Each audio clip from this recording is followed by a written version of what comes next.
Why people hate you, even when you're kind to them. No good deed goes unpunished.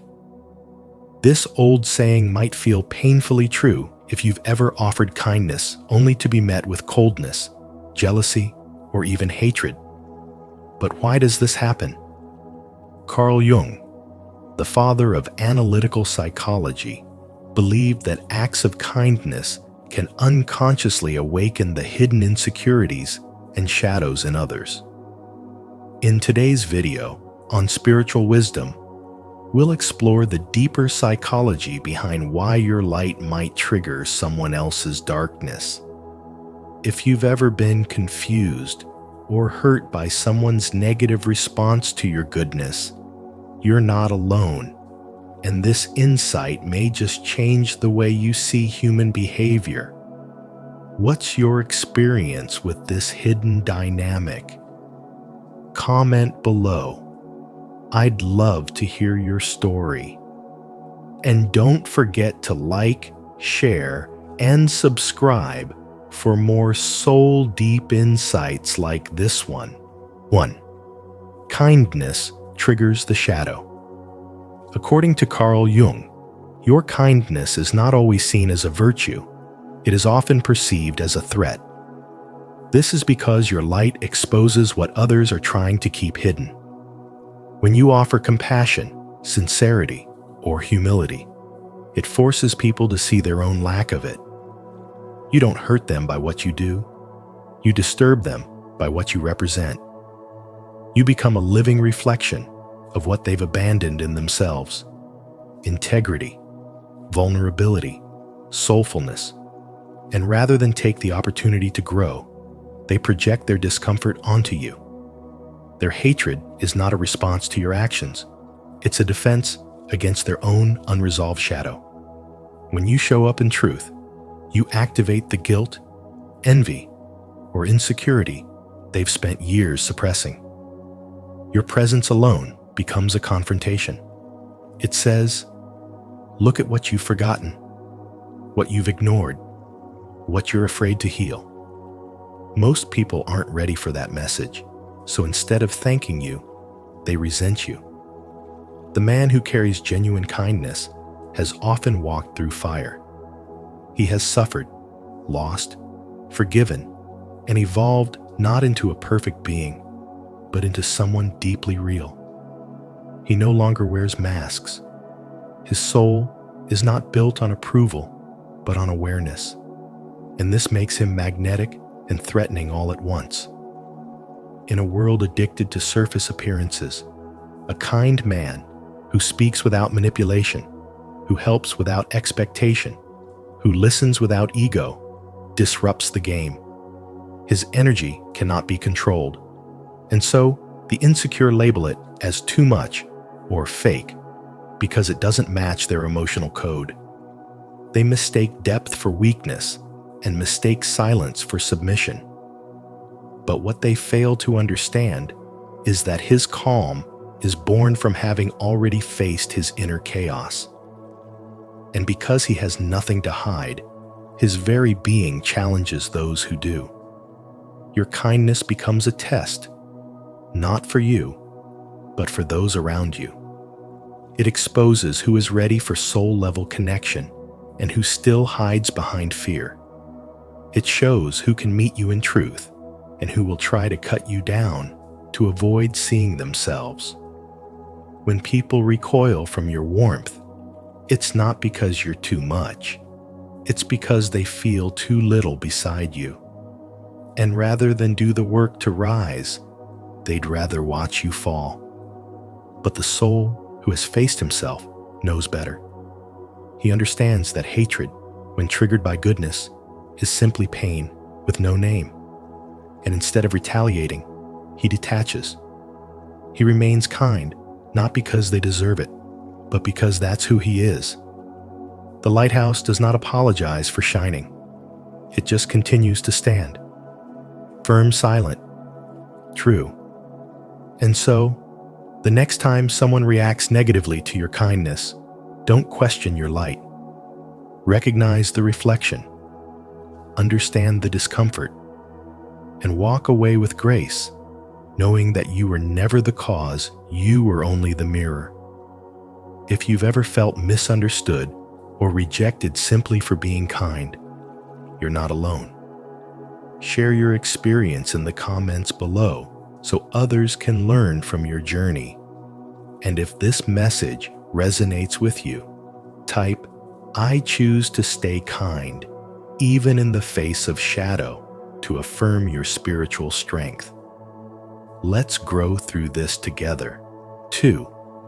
People project their inner wounds onto you. Carl Jung's concept of projection explains something most people never realize about human behavior, especially when it comes to kindness. When someone accuses you of being fake, manipulative, or too sensitive, they're often not reacting to you at all. They're reacting to the parts of themselves they can't bear to acknowledge. Your emotional honesty, your calm strength, your willingness to lead with heart, all of that threatens the false self they've carefully built to survive. You become a mirror, and what they see in that reflection isn't your soul, it's their shadow. Jung believed that the less someone becomes aware of their own shadow, the more likely they are to project it onto others. And this is why your presence can trigger hatred in people who haven't done the work to integrate their own inner wounds. Your light disrupts their illusion, and instead of thanking you for the mirror, they try to smash it. There was a man who worked in healthcare, known for his deep empathy and quiet acts of compassion. One evening, after staying late to support a grieving family, a colleague snapped at him, accusing him of being a show-off. But the truth was, his kindness had simply exposed her own absence of empathy. She wasn't angry at him. She was ashamed of the parts of herself that his actions highlighted. This is how projection works in daily life. The moment you embody what others are running from, they'll turn you into the enemy in their inner war. Your integrity threatens their defense mechanisms. Your emotional intelligence reminds them of what they've repressed. Your soul challenges their ego's fragile stability. And instead of facing the discomfort honestly, they attack the source of it, you. Jung once said, "Everything that irritates us about others can lead us to an understanding of ourselves." But what he left unsaid is that when you live with emotional clarity and spiritual sincerity, you become the trigger for that understanding in others, whether they're ready for it or not. And most aren't. People who have buried their own shame, weakness, or unmet needs can't stand to be around someone who has learned to embrace those same things with grace. So they call you weak. But what they mean is, "You remind me of my own suppressed pain." They call you fake, but what they mean is, "I've been performing for so long, I don't recognize authenticity anymore." They call you manipulative, but what they mean is, "I can't accept that someone would give without a hidden motive because I always have one." The truth is, your kindness doesn't make you a target because it's flawed. It makes you a target because it's rare. And rarity threatens the systems people build around their unhealed wounds. Your soul, just by being present, becomes a quiet force of disruption. And not everyone welcomes disruption. But don't let that stop you. Because their reaction isn't proof that you're too much. It's proof that they haven't yet learned how to hold what you bring. Stay true to your essence, no matter how many people misunderstand it. The projection isn't your burden to carry. It's their invitation to heal. If you've ever felt misunderstood or unfairly judged, this message is for you. Comment below I choose to see clearly, not project. If you're ready to break the cycle and stand in your emotional truth. 3. Performative kindness backfires. When your kindness is rooted in a desire to be liked, validated, or seen as good, it stops being true kindness and it becomes a performance. Carl Jung called this the helper's neurosis, a spiritual dysfunction where you unconsciously use kindness to control how others perceive you. And the moment your actions carry hidden motives, people feel it. Even if they can't explain why, something inside them recoils. They sense that your kindness isn't entirely pure. It's not love for love's sake. It's strategy.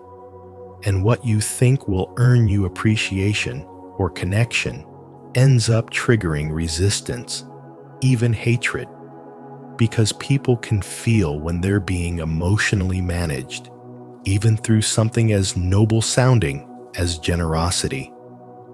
Jung's spiritual insight was that what remains unconscious will rule your life and sabotage your intentions. You may think you're being helpful, but deep inside, you're playing a role that demands gratitude, recognition, or moral superiority in return. True kindness is spiritual, not performative. It doesn't calculate. It doesn't keep score. It doesn't offer a hand with one eye on the reward. It gives because giving is a natural expression of who you are, not because you're hoping to get something back. The moment you expect a specific emotional outcome, you place your kindness in the hands of others. And when they don't respond the way you need them to, you feel rejected, invisible, even angry.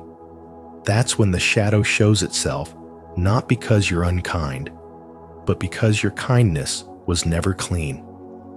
And instead of healing relationships, it deepens the emotional wound for both sides. Because on a soul level, we all crave truth. And when your kindness isn't aligned with truth, it disturbs more than it soothes.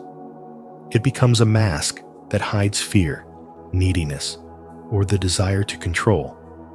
And others feel that contradiction. So they pull away. They resent you. Not because they hate love, but because they don't trust the strings attached. You may wonder why your acts of goodness get dismissed or even attacked. But when your spiritual energy isn't clean, when you haven't done the inner work to purify your intentions, your kindness carries a subtle pressure, a weight, a silent plea to be acknowledged. That's not love. That's an emotional transaction. And people sense it, especially those who are wounded themselves. They might project their own pain onto you. Or worse, they might punish you for reminding them of their own unreadiness to receive. In that sense, your false light threatens their shadow, and their rejection is not personal. It's a form of self-protection. But instead of reacting with hurt, pause and reflect. What inside you still needs to be healed? Where are you still giving to get? Because the soul doesn't grow by avoiding these questions, it grows by confronting them.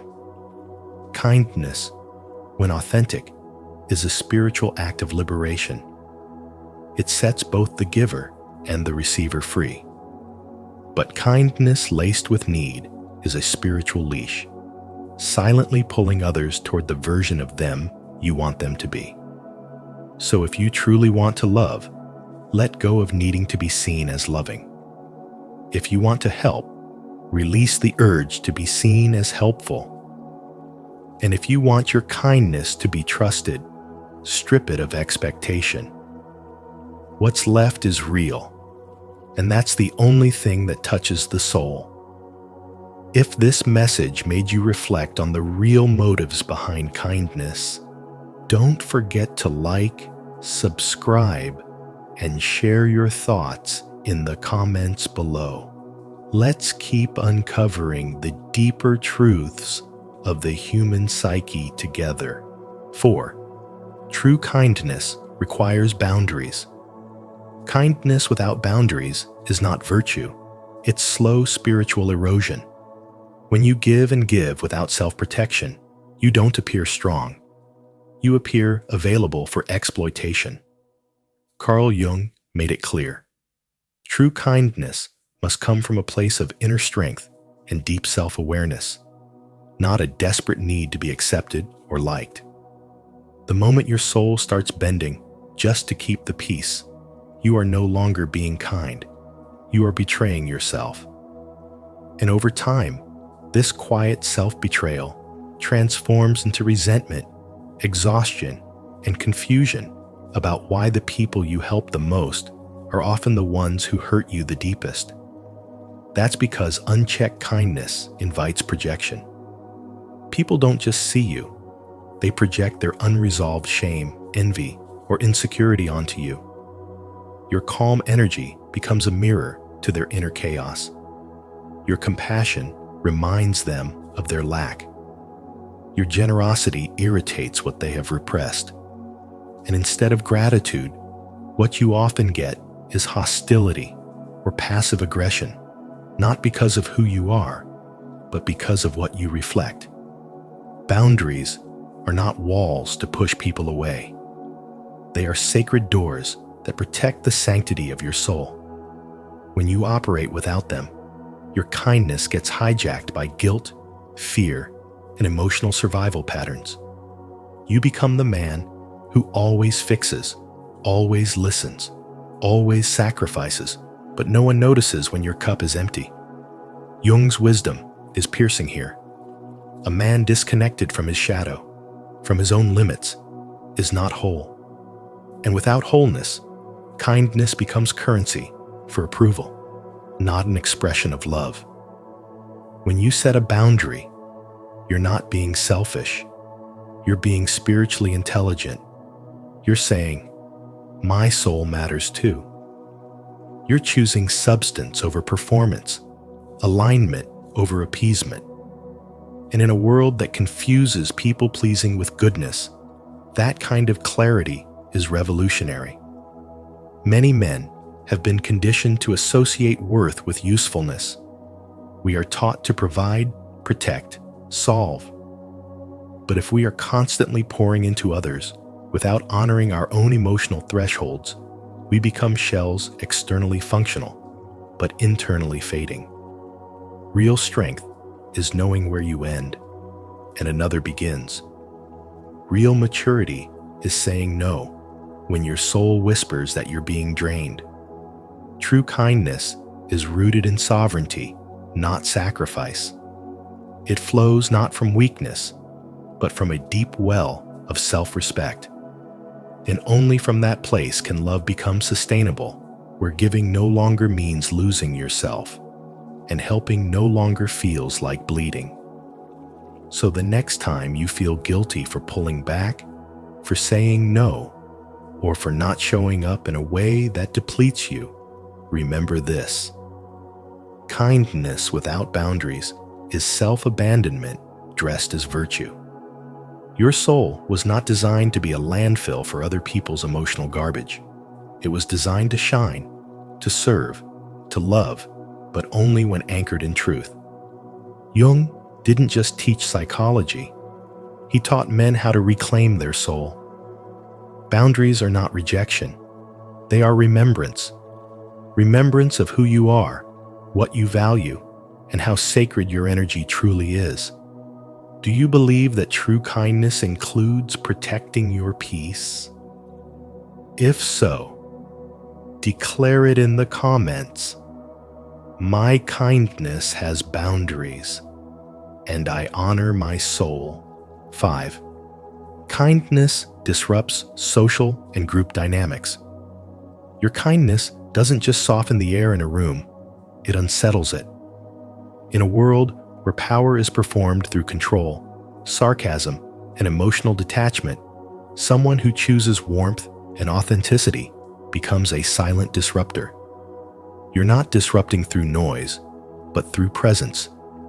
As Carl Jung taught, the brighter the light, the darker the shadow.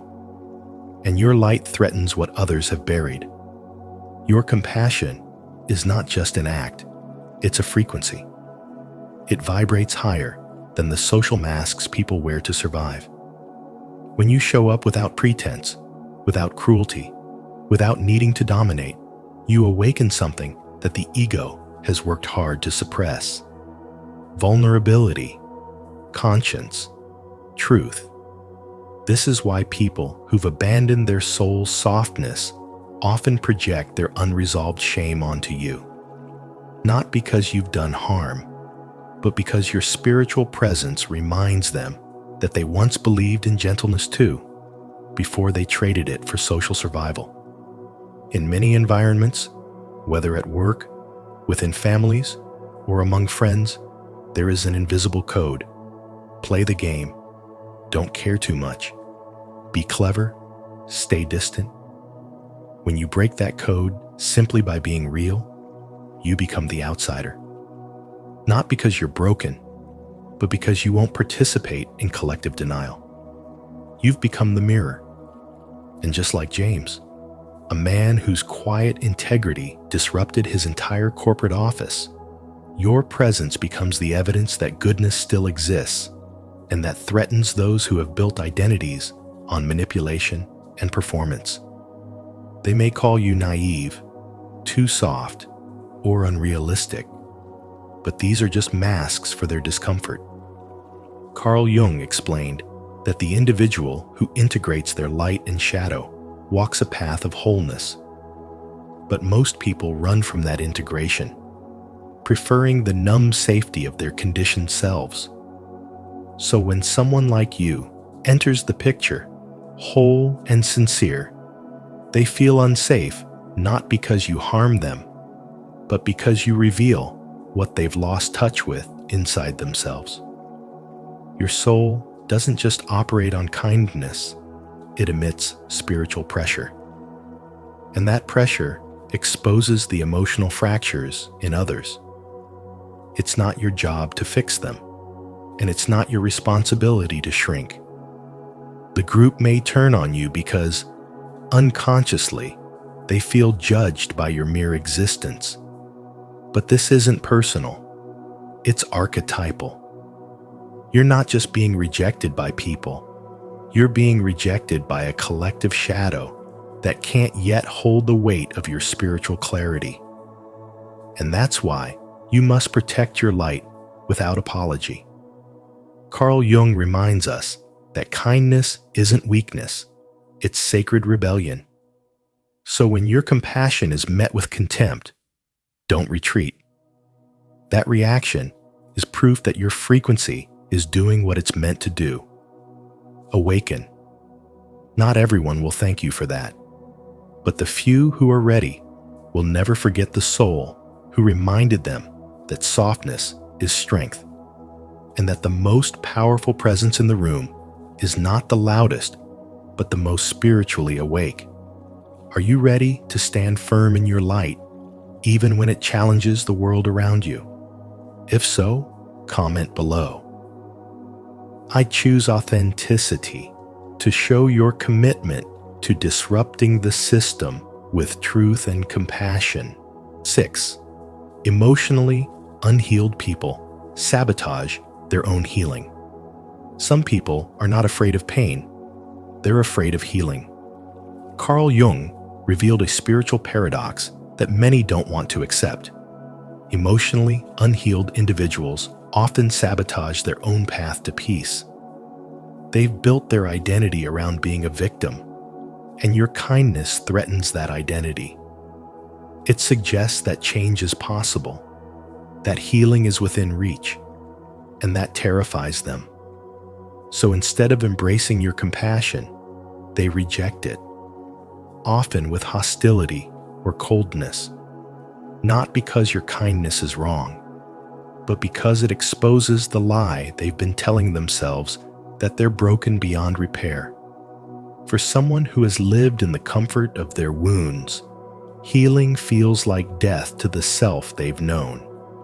Jung called this a form of unconscious self-sabotage, a defense mechanism of the ego designed to preserve familiar suffering, even when it's destroying them.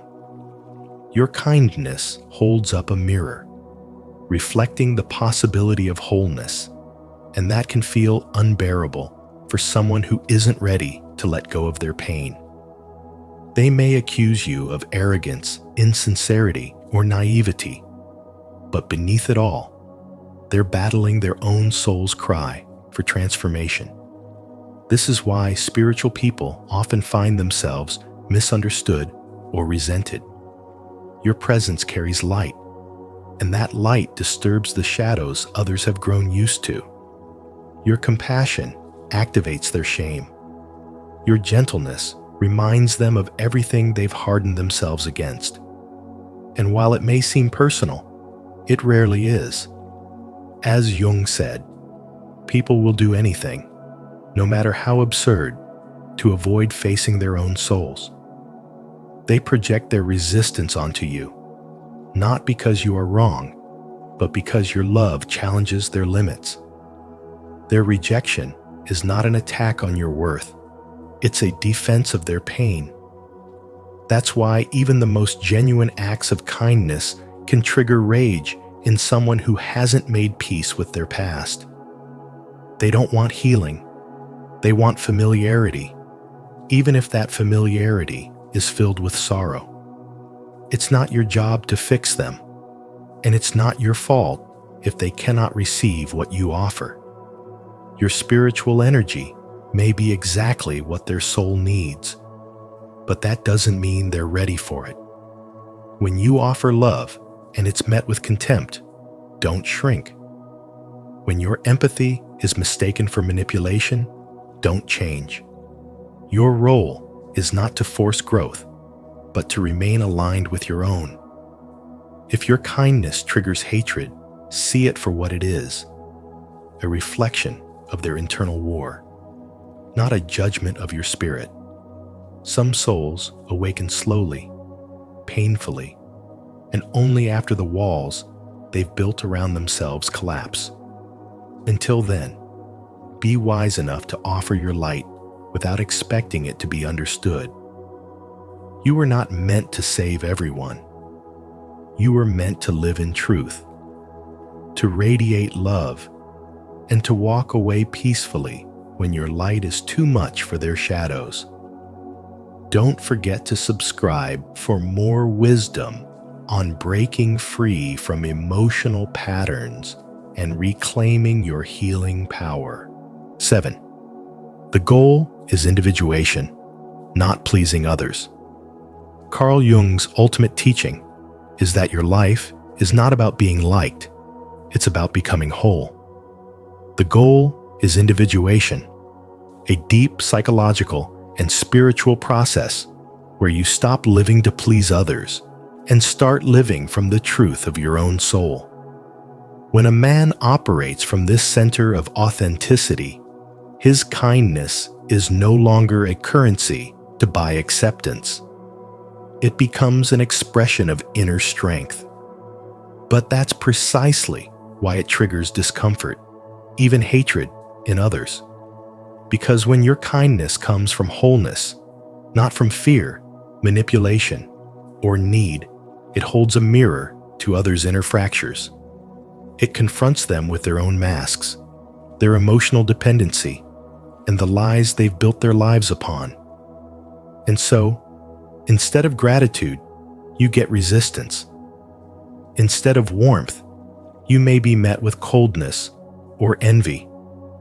Not because you've done something wrong, but because your presence unsettles the unconscious defenses of those who haven't yet faced their own shadow.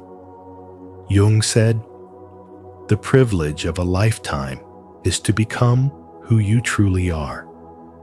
That kind of becoming demands the death of the false self, the persona constructed to fit in, to be agreeable, to avoid rejection. For many men, especially in midlife, there comes a moment when the burden of pretending becomes too heavy. You stop apologizing for your depth, You stop censoring your wisdom. You stop performing. And when you do, something remarkable happens.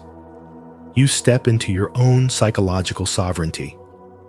You begin to act from a place of alignment rather than approval. Your kindness becomes clean, clear, and grounded in the soul. It's no longer performative. It doesn't bend in the wind of others' moods or manipulations. But here's the paradox.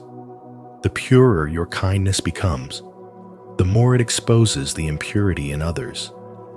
Your integrity threatens their illusion. Your calm unsettles their chaos. Your light forces them to confront the parts of themselves they've buried. This is why some people will try to diminish you, mock your sincerity, or twist your intentions. They are not reacting to you. They're reacting to what you represent. You represent what they've abandoned: truth, authenticity, spiritual depth, and emotional maturity. When your soul shines, it reveals where others are still hiding. And the more awakened you become, the more polarizing your presence will feel. You're no longer digestible to the crowd. You don't belong to the performance. You've become whole. You've become untouchable, not in arrogance, but in essence. Because no one can manipulate a man who is no longer afraid of being misunderstood. No one can weaponize guilt or shame against a man who has made peace with his past. And no one can seduce a man who is already anchored in the love of his own soul. That is the hidden power behind your kindness, and that is why it triggers hatred. Not because you're weak, but because you are free. If this message resonated with your soul, affirm your journey by commenting, "I choose authenticity over approval. I am becoming who I was meant to be." Thank you for joining us today on Spiritual Wisdom. The truth is, your kindness holds a mirror to others, and not everyone is ready to face what they see. Carl Jung reminded us that the light often exposes the shadow, and that's why your gentle spirit might provoke unexpected resistance. But don't let that dim your light. Keep growing, keep giving, and protect your peace. If this message resonated with you, don't forget to like this video, share it with someone who needs to hear it, and subscribe to Spiritual Wisdom. Make sure to turn on the notification bell so you never miss our next deep dive into the soul's journey. Until next time, stay wise and stay kind. The hidden curse of being an intuitive introvert. The intuitive mind is a sacred gift, and the rational mind is a faithful servant. Albert Einstein. Have you ever sensed the truth before anyone spoke it, only to be dismissed as too sensitive, too intense, or just plain wrong? On Spiritual Wisdom, today's video dives into the hidden world of intuitive introverts, those rare souls who absorb the energy of a room, detect unspoken emotions, and see patterns others ignore.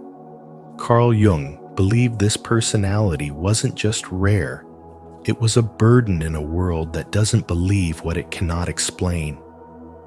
But what if your sensitivity isn't a flaw, but a spiritual compass guiding your growth? If you've ever felt unseen for the depth you carry, this message is for you. Watch closely, and if you resonate, comment below. I honor my intuitive truth. Let's create space for those who feel deeply and trust what can't be proven. 1. The gift. Intuitive perception beyond the norm. They move through the world as if they were born with an extra sense that doesn't rely on eyes or ears, but on the silent whispers of the soul. They feel when something is off long before it shows. They wake from dreams, carrying the emotional weight of events that haven't happened yet, only to see them unfold days or weeks later. They sit in rooms and immediately know who's pretending, who's hurting, who's hiding something behind a smile. And yet, when they try to speak it, they are met with disbelief, discomfort, or silence. Carl Jung called this introverted intuition, a function not of logic, but of the unconscious. It's not a guess. It's a deep, soul-based perception that reaches beyond facts and into patterns, energies, and truths not yet spoken. These men are not imagining things. Their inner world is simply more developed, more attuned. They live not only in the physical world, but in the symbolic one, a place filled with archetypes, emotions, and meaning that others don't even notice. This dual existence becomes both a gift and a torment. On one hand, they can sense when something's wrong in a relationship before the first fight. They can feel the future shifting before a decision is made. They know when someone's lying, even when the words are perfect. But on the other hand, they are often forced to keep it to themselves. Because when a man says, "I just know," and there's no evidence, people pull away. They question him. They mock him. And slowly, he starts to question himself. But the truth is that knowing comes from a deeper place, from the unconscious, from the soul's connection to something larger. He isn't guessing. He's receiving. And in a world that worships certainty and proof, that kind of soul wisdom becomes lonely. Still, it doesn't go away.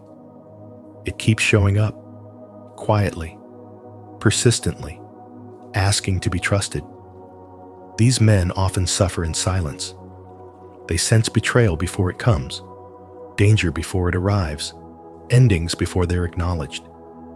They see the truth behind the mask, and they carry the burden of awareness that others ignore. It's not easy to live with a soul that's always listening, always translating what others cannot see. But it's not madness. It's not overthinking. It's not a weakness. It's a spiritual intelligence, a silent genius rooted in the unconscious, shaped by energy, and driven by meaning rather than noise. Carl Jung understood this. He knew the intuitive man would be misunderstood, even feared, not because he was dangerous to others, but because he threatened the illusion of control. Because while others rely on what they can prove, the intuitive man relies on what he knows deep down, even when there are no words. And this knowledge isn't just about reading people, it's about alignment. His soul doesn't tolerate fake friendships, hollow goals, or toxic environments. He walks away from what drains him, not because he's weak, but because he can feel the cost of staying. His life becomes a spiritual path, guided not by rules, but by resonance. And that's where his power lies, not in convincing others, but in honoring his own inner compass. Because when he trusts that silent voice within, he no longer needs approval. He no longer chases validation. He simply moves, quietly, soulfully, in harmony with what only he can feel. And that is his greatest strength. Have you ever just known something without being able to explain why? If you've experienced those intuitive flashes through dreams, gut feelings, or subtle energy shifts, share your story in the comments so others can connect. And if you're just beginning to explore this gift, comment, "I will trust my intuition to commit to your inner journey." 2. The curse. 2 realities and the psychological toll. Most people navigate life relying on what they can see, measure, and explain. But you, as an intuitive introvert, Move through the world guided by a deeper frequency, one that senses energy shifts, hidden emotions, symbolic patterns, and unspoken truths. You don't just read words, you feel intention. You don't just observe events, you absorb meaning. In every room, you notice what's off before anyone else does. You pick up on subtle cues, a forced smile, a tone of voice that doesn't match the words, a silence that speaks louder than sound. Carl Jung spoke of this inner world, a realm governed not by logic, but by archetypes, the unconscious, and the soul's quiet language. But the burden of this gift is heavy, because the world doesn't believe what it can't prove. When you speak your truth, people question your sanity. When you try to warn someone, they laugh it off until your prediction comes true. And by then, the emotional damage is already done. This creates a psychological split. Two realities living within you. One is shared with the masses, practical, observable, rational. The other is your private knowing, where intuition speaks louder than facts. And this dual perception slowly wears you down. You begin to feel like an outsider, too strange to be understood, too deep for surface-level relationships. You crave authenticity, yet the more you reveal, the more misunderstood you become. There's a loneliness in seeing what others can't, in carrying emotional burdens that no one recognizes, in speaking truths that others reject. The more attuned you are to this unseen world, the more alienated you feel in the visible one. Jung warned of this very experience, that those who are gifted with deeper insight often suffer the most because they live at the edge of what society is ready to understand. You might find yourself retreating from people, not because you dislike them, but because you can feel their chaos before they even open their mouth. Crowded rooms make your nervous system ache. Small talk becomes unbearable. You're not rude, you're overwhelmed. Your mind is always processing. Your heart is always absorbing. You may try to numb your gift, to pretend not to notice, to play along. But repression only leads to fragmentation. The more you deny what you sense, the more disconnected you become from yourself. Jung taught that individuation, the journey toward wholeness, requires us to embrace, not exile, the parts of us that don't fit the mold. Your sensitivity is not a flaw. It's the language of your soul. Your knowledge is not delusion. It's data that others have forgotten how to read. This spiritual responsibility asks you not to harden, but to protect. Not to silence yourself, but to speak more clearly. Not to shrink, but to honor your perception with boundaries and discernment.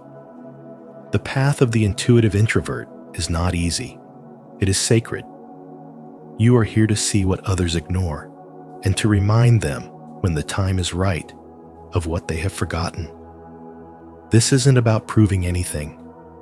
It's about living in alignment with your own inner compass. Trust what you feel, even when no one else does. And when in doubt, return to Jung's wisdom. Who looks outside, dreams. Who looks inside, awakes. That awakening is your curse, but it is also your gift. Let it guide you. If you've ever felt caught between two worlds, seeing what others ignore, feeling what they deny, comment below. I see what others don't. Your voice matters here, and your truth deserves a place to be heard. 3. Jung's psychological framework. Carl Jung identified 4 core functions of the psyche: thinking, feeling, sensation, and intuition. And for intuitive introverts, it's intuition that governs their inner compass. But because sensation is their weakest function, they often feel ungrounded, detached from the physical world. as if they're drifting between dimensions that others can't see. They're not just imagining things, they're decoding the invisible. They enter a room and instantly know who's lying, not by words or gestures, but because their inner world lights up with truth. They dream of heartbreaks before they happen, feel a shift in someone's energy before betrayal is revealed, and sense when something is off, even when everyone else sees calm. But when they try to express these truths, they're met with suspicion, pity, or laughter. The very thing that gives them spiritual sight isolates them. It's not that they're wrong, it's that the world is blind to what they see. Their perception isn't linear, it's symbolic, emotional, energetic. They live through metaphor and synchronicity, receiving information from dreams, gut feelings, and passing thoughts that carry weight others can't feel. The curse isn't their insight, it's the burden of not being believed. They're labeled overly sensitive, dramatic, or weird, not because their intuition fails, but because it surpasses normal comprehension. They sense the storm while the sky is still blue. They pull away from people everyone else adores because something deep inside them says, "Be careful." And months later, the truth comes out, but by then, the intuitive has already carried the weight in silence. Jung once said, "Who looks outside dreams. Who looks inside awakes." And for intuitive introverts, that awakening can feel more like exile. Their inner clarity is sharp, but the outer world demands evidence. It demands logic where only energy speaks. And so they shrink. They second guess. They doubt what they feel just to be accepted by those who can't even feel themselves. But the truth remains. Their intuition is not a glitch. It is a spiritual design. It's a sacred system tuned to frequencies most people have long forgotten. And yet, because they can't show it, can't prove it, they often try to suppress it. They try to be normal, to dismiss the knowing, to stay silent in meetings, in friendships, in love. But the cost of that suppression is spiritual exhaustion. They weren't built for small talk and surface truths. They were built to see through, to feel into, to awaken others by simply existing as they are. Their presence is prophetic, even if no one around them understands why. This is why the intuitive introvert feels both gifted and burdened, both wise and invisible. They see the soul behind the smile, the fear behind the brag, the future in the fragments. But in a world addicted to certainty, their mystery feels like madness. And still, they return to themselves. Because deep down, they know the soul doesn't need permission to speak. It only needs to be trusted. If this insight into Jung's framework helped you better understand your intuitive strengths and your struggles with staying grounded, don't forget to like, subscribe, and share your reflections in the comments below. Let's continue uncovering the deeper layers of the mind together. 4. The 3 psychological traps. Most people don't understand that for intuitive introverts, the gift of deep perception often feels more like a heavy cross than a superpower. It's not just about reading between the lines. It's about being unable to turn off your inner radar. You don't just see things, you sense them in your soul. You feel the lies no one admits. You absorb the moods no one speaks, and you carry the tension others refuse to name. You're not guessing you know, but that knowledge isolates you. Carl Jung warned, "Your visions will become clear only when you can look into your own heart. Who looks outside, dreams. Who looks inside, awakes." Yet even awakening has its shadows. And for intuitive souls, Those shadows can become traps if they're not consciously recognized and mastered. The first trap is archetypal inflation. When you begin to identify too strongly with spiritual roles like the prophet, the healer, or the visionary. It starts subtly. You offer guidance. People listen. You feel validated. But over time, the ego confuses itself with the archetype. You stop being a man with a soul and start believing you are the archetype itself. You become the message rather than its vessel. And though it feels powerful, it quietly separates you from reality, from humility, from growth.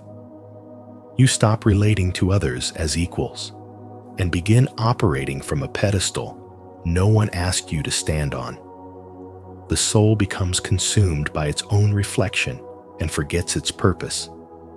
Then comes psychic contamination, the most exhausting part of being deeply intuitive. You can't help but absorb other people's energy, their grief, fear, insecurity, until you can't tell what's yours and what's theirs. You might wake up sad and not realize it's your partner's unspoken anxiety. You might feel suffocated after a meeting and not realize your nervous system has absorbed everyone's stress. You walk around like an emotional sponge, heavy and saturated. And unless you know how to spiritually cleanse, protect, and separate your energy, your soul slowly gets buried under burdens it was never meant to carry. You become tired, irritable, lost in emotions that were never born inside you.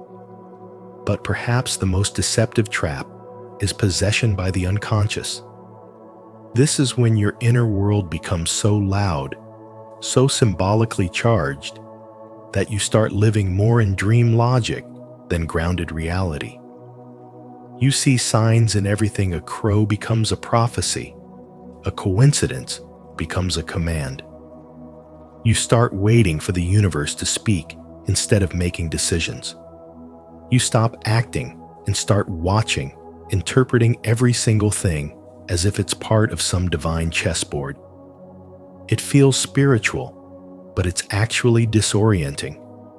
Without balance, even the deepest soul can drown in its own mysticism. These three traps, archetypal inflation, psychic contamination, and unconscious possession, don't mean there's something wrong with you. They mean your soul is deeply tuned, and like any finely tuned instrument, it needs care, precision, and awareness.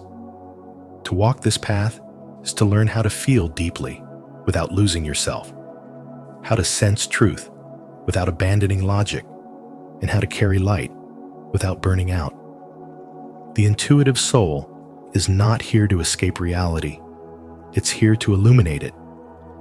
And that requires not just sensitivity, but strength, discernment, and above all, grounded spiritual maturity.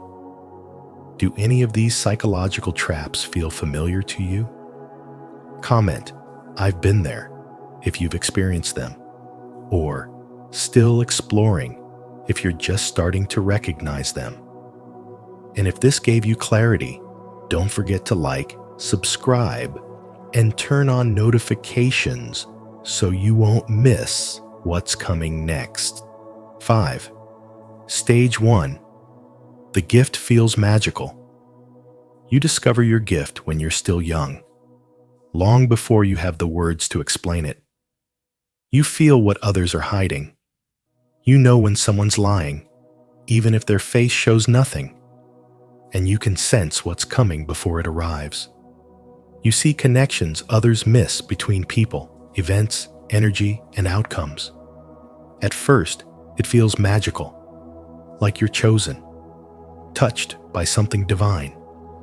There's a thrill in knowing what others don't, in watching situations unfold exactly as you foresaw. But soon, that thrill turns to confusion. When you try to share what you feel, people dismiss it. They say you're too sensitive, too dramatic, or just imagining things. You begin to question yourself, not because you're wrong, but because you're alone in what you see. This is what Carl Jung spoke of when he explored the intuitive type, those whose perceptions stem not from logic, but from the soul's deeper sensing. You walk into a meeting and instantly know who's manipulating the conversation, who's afraid, who's about to quit. You sense relationships unraveling before a word is said. You dream of disasters before the headlines break. But when you speak up, they laugh, brush it off, or worse, look at you like you've lost your mind. So you stop sharing, not because the visions stop, but because the disbelief cuts deeper than silence. You withdraw, not out of arrogance, but out of exhaustion. The more awake your soul becomes, the more blind the world around you feels. In a society obsessed with logic, your spiritual radar becomes a burden. Your gift isolates you.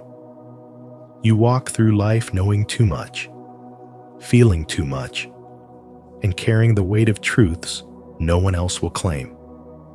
A friend once said his marriage was fine, but I saw it unraveling in his nervous laughter, the way he avoided eye contact when she was mentioned.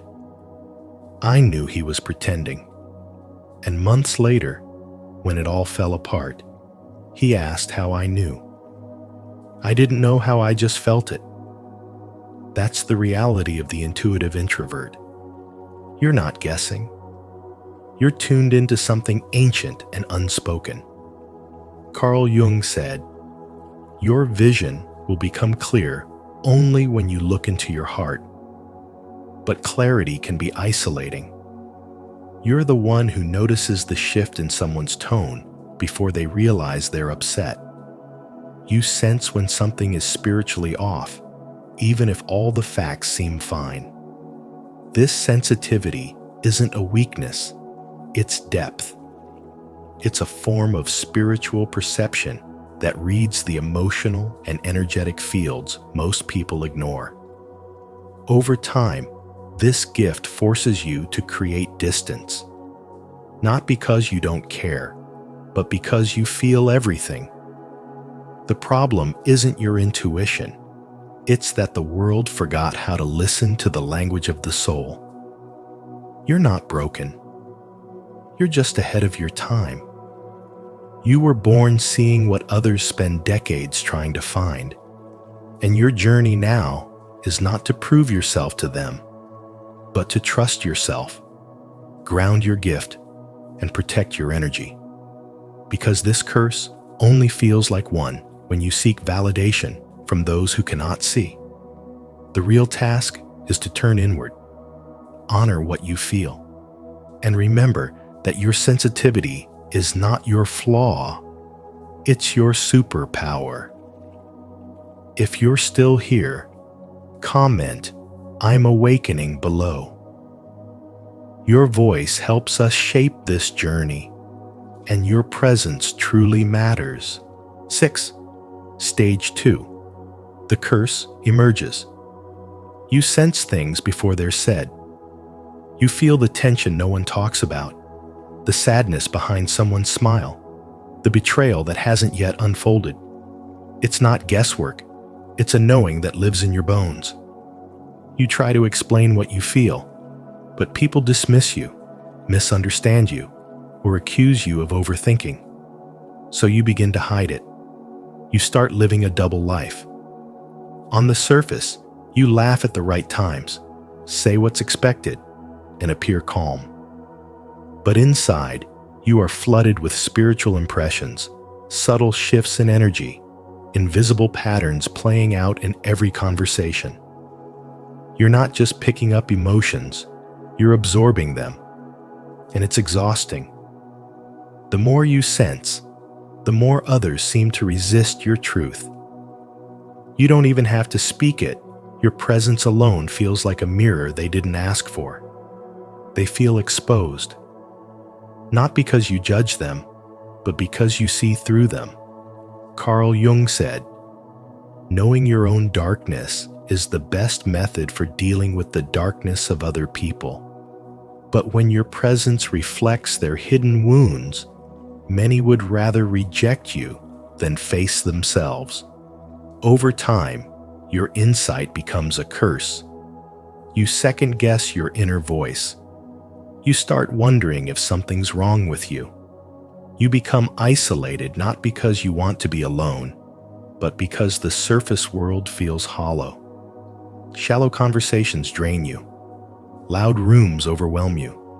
You crave depth, silence, and connection that doesn't require you to shrink your soul. This silence breeds pressure. The pressure becomes pain. And that pain splits into 3 traps: self-doubt, isolation, and burnout. First, you doubt your gift. You ask, why can I feel what others deny? Second, you retreat into solitude, not for peace, but because it's the only place you can breathe. And third, you grow tired of pretending, of filtering, of holding back what your spirit knows to be true. You're not weak. You're not too sensitive. You're spiritually awake in a world that often prefers sleep. And this burden is heavy, but it's also sacred. You were never meant to fit in. You were meant to transform. You were never meant to be believed by everyone. You were meant to believe in yourself, even when no one else does. Being an intuitive introvert isn't just a personality trait. It's a soul contract. It means carrying light through dark spaces, speaking truth that no one else dares to name, and feeling everything because your presence was designed to heal. It's why you feel more. It's why you know more. But with that gift comes the responsibility to protect your energy, to stop apologizing for your depth, and to recognize that your spiritual sensitivity is not a flaw. It's a form of intelligence the world doesn't yet fully understand. You are not here to be understood by everyone. You are here to remind those who forgot how to feel, how to listen, how to see. And though that path may feel lonely, it is also divine. If this stage resonates with your experience, living between what you see and what you can't say, don't forget to subscribe to Spiritual Wisdom. We explore the hidden layers of perception and how to carry this gift without letting it crush your soul. 7. Stage 3. Integration, the way out. The third stage, integration, is not just the rarest, but the most spiritually transformative part of the journey for intuitive introverts who have long carried the burden of sensing too much. It demands a level of inner mastery that few reach because it asks you to not only survive your sensitivity, but to turn it into structured power. The first essential skill in this stage is to strengthen sensation, a spiritual regrounding into the physical world. For decades, you may have lived in your mind, in your visions, your predictions, your feelings, floating above the noise of reality while being overwhelmed by it. But now, you must return to your body like a warrior returning to his armor. Walk with presence, not just to move, but to feel the ground. Cook not just to eat, but to engage with heat, texture, and nourishment. Tend to plants, clean your space, move with deliberate intention. Every physical act becomes a ritual that anchors you back into your soul's home, the body. This is how the unconscious flood begins to subside, not by resisting it, but by balancing it through embodiment. Carl Jung once said, "The body is your mind's best friend." And when you honor it, you regain control over your spiritual channel. Once grounded, the next sacred task is to translate the invisible. You can no longer afford to keep what you see and feel locked within. Your intuitive gifts, those flashes of knowing, those psychic impressions, those energetic truths, are only isolating when they are not given form. Expression is your redemption. Write the dreams that haunt you. Paint the energies you sense. Speak the patterns others don't notice. Build frameworks. Draw maps. Invent language to help people understand what lies beneath the surface of their own awareness. You do not need to explain everything, but you must give people something they can hold. It's how your soul stops whispering only to you and begins teaching others. And in doing so, your isolation turns into leadership.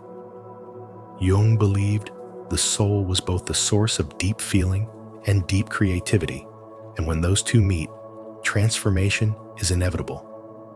Translation turns you from misunderstood into messenger. But none of this can unfold without the third mastery, setting boundaries. As you open to deeper truths, you must also learn when to close. Your intuitive channel cannot be left exposed to every energy that walks by. You must choose when to listen, when to block, and when to disengage. This is not avoidance, it is spiritual hygiene. Say no when your nervous system says, stop. Walk away when your energy begins to drain. Pause and ask, is this mine to carry? Because not every feeling belongs to you. And without boundaries, even a gift becomes poison. You need space between your soul and the noise of the world. Just like the lungs need to exhale, your energy needs release and renewal. Discernment becomes your sword and shield. Integration is not becoming numb, it's becoming sovereign. And only when you combine these three skills, grounding in sensation, translating the invisible, and protecting your soul's doorway, can you truly begin to live as the powerful, intuitive man you were always meant to be. Have you ever tried grounding your intuition through something physical, like writing, painting, or tending to a garden? If yes, share your experience in the comments so others can learn from you. If not, comment, I will begin the integration to step into this rare and transformational path with us. 8. The path forward. Most people will never truly grasp what it means to live with a radar that detects emotions, energy shifts, and unspoken truths the moment you step into a room. You feel tension behind polite smiles, sadness hidden beneath laughter, and dishonesty masked by charm. You sense everything, yet when you speak on it, you're met with disbelief, indifference, or ridicule. This is the silent burden of intuitive, introverted spiritual receptors in a world that glorifies noise and dismisses depth. Carl Jung, the pioneering voice of analytical psychology, once warned that those with heightened intuition often suffer not because of what they know, but because of how profoundly they know it. It's not just knowledge, it's soul-deep awareness. And while others casually drift through the surface of life, you are submerged in the undercurrents, absorbing the unseen stories that shape every room, every conversation, every interaction. You watch people move through life, oblivious to their contradictions. Yet you pick up on every inconsistency, the way someone's words betray their energy. The moment someone's smile fades ever so slightly when another person enters the room. You may not always have evidence, but you carry truth in your body. And when you speak from that inner knowing, they think you're imagining things, exaggerating, or being too emotional. But 3 months later, your instincts prove right. This is the paradox. Your gift is powerful, yet it isolates you. You see patterns before they unfold, sense danger before it arrives, and feel betrayal before it's admitted. You're not paranoid. You're perceptive. Yet the weight of knowing without validation can wear down even the strongest soul. Carl Jung emphasized that becoming your true self is the greatest privilege of a lifetime. But for intuitive introverts, that path often begins in exile. Because before your gift is recognized, it is rejected even by you. A man once shared how, for decades, he numbed his intuition to be accepted. Called too sensitive since childhood, he learned to mask his insights, silence his instincts, and conform to emotional shallowness. But after a personal crisis shattered his mask, he sought help from a Jungian therapist who taught him to reconnect with his inner voice. That voice, once silenced, became his guide. He began journaling, meditating, writing poetry, and simple acts that helped him remember who he was before the world told him to forget. Today, he mentors others who feel lost, guiding them not through logic, but through presence. His story is not rare. It is the quiet legacy of many intuitive souls who transmute rejection into wisdom and pain into purpose. When integrated, intuitive introverts become more than feelers. They become healers, pattern breakers, emotional architects. They see chaos and turn it into clarity. They don't just reflect the world, they reinterpret it through the lens of the soul. Though less than 2% of the population may understand your depth, history has always been shaped by the few who dared to see beyond what was visible. Your sensitivity is not weakness. Your intuition is not imagination. Your soul is not confused. It's just been waiting for you to stop explaining yourself and start embodying your truth. Carl Jung believed that true healing begins in the individual soul, not in society. So don't wait for the world to believe you. Believe in your own knowledge, because what others call too much is actually a mirror they're not ready to look into. And what feels like a curse is often the very thing the world is quietly starving for. If this message resonates with your soul, leave a comment of strength. My gift is sacred. I will carry it with clarity and courage. And if you've walked this path of integration, share your wisdom below your story, maybe the light someone else is searching for. Don't forget to like, subscribe, and turn on notifications so you won't miss the next step on this journey. So if you've ever felt like you sense too much, see too deeply, or understand what no one else seems to notice, know this: you are not broken. You are tuned into a truth the world hasn't learned how to accept yet. Carl Jung once said, "The privilege of a lifetime is to become who you truly are." And for intuitive introverts, that means honoring your inner knowing, even when the world doubts it. If this message resonated with your soul, don't keep it to yourself.